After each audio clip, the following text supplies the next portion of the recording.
বাসায় যদি একই ঘরের মধ্যে যে কয়জন থাকে হাঁচি কাশির মাধ্যমে তাদের মধ্যে কিন্তু ভাইরাসটা ছড়িয়ে যাওয়ার সম্ভাবনা থাকে।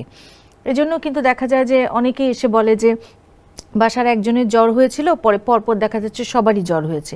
এটা কিন্তু ওই ভাইরাসটা স্প্রেড করে সেই কারণেই। মায়ের যদি ঠান্ডা লাগে মানে সেক্ষেত্রে বাচ্চার উপর এটার প্রভাব পড়ার সম্ভাবনা আছে কিনা? আচ্ছা, এটা খুবই ভালো প্রশ্ন। এটা নিয়ে আসলে আমাদের সবার মনের মধ্যে একটা ভয় থাকে, বিশেষ করে ছোট বাচ্চারা যখন মা বুকে দুধ খাওয়ায় তখন এইটা নিয়ে মানুষ আরও বেশি সতর্ক হয়ে যায় যে মা তাহলে ঠান্ডা লেগেছে বুকে দুধ খাওয়াতে পারবে কিনা, বা মার থেকে বাচ্চা ঠান্ডা হতে পারে কিনা। আসলে একটু আগে আমি যেটা বললাম যে কোনো অসুখই কিন্তু ভাইরাস বা ব্যাকটেরিয়া দিয়ে হয়। বিশেষ করে ঠান্ডা কাশি যেটা শীতকালে, এটা তো ভাইরাস জনিত কারণটাই বেশি। তাহলে ভাইরাসটা আসলে তো খুবই সংক্রামক এখন এবং আমরা জানি যে এটা হাঁচি কাশির মাধ্যমে ছড়ায়।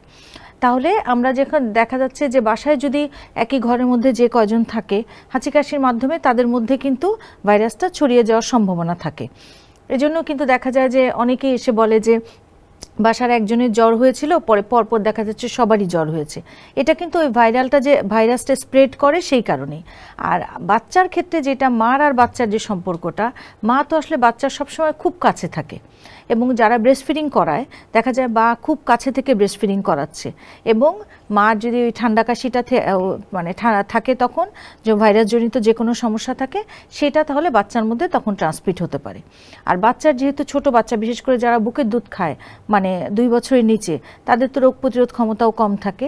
সেই জন্য দেখা যাচ্ছে যদি বাসার মা সহ বাসার যে কেউ যদি ঠান্ডা কাশিতে আক্রান্ত হয় তাহলে কিন্তু বাসার যে পরিবারের যে ছোট সদস্যরা তাদেরও কিন্তু এই ঠান্ডা কাশিতে আক্রান্ত হওয়ার সম্ভাবনাটা বেড়ে যায়। তাহলে কি আমরা বলতে পারি যে ভাইরাল ফ্লু বা সর্দি কাশি এটা ছোঁয়াচে রোগ?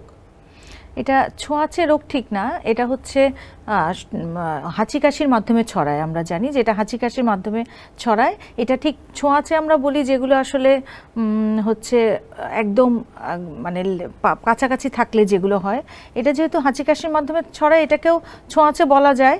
এই জন্য মানে একই এনভায়রনমেন্টের কাছাকাছি থাকলে হাঁচি কাশি দেওয়ার সময় সাবধানতা অবলম্বন না করলে অন্য কারো হয়ে যেতে পারে। মানে তাহলে আমরা মানে সর্দি কাশি কারো হইলে মাস্ক পরাটা বা হ্যাঁ, তা তো অবশ্যই। সর্দি কাশি কারো যদি সর্দি কাশি হয় তাহলে অবশ্যই তার রাস্তাঘাটে মাস্ক পরা উচিত, এবং যখন কাশি হবে তখন আমরা যে বলি যে হাত দিয়ে ঢেকে রাখতে, কাশি দেওয়ার সময় মুখ ঢেকে রাখতে, সেই নিয়মগুলি অবশ্যই মেনে চলতে হবে।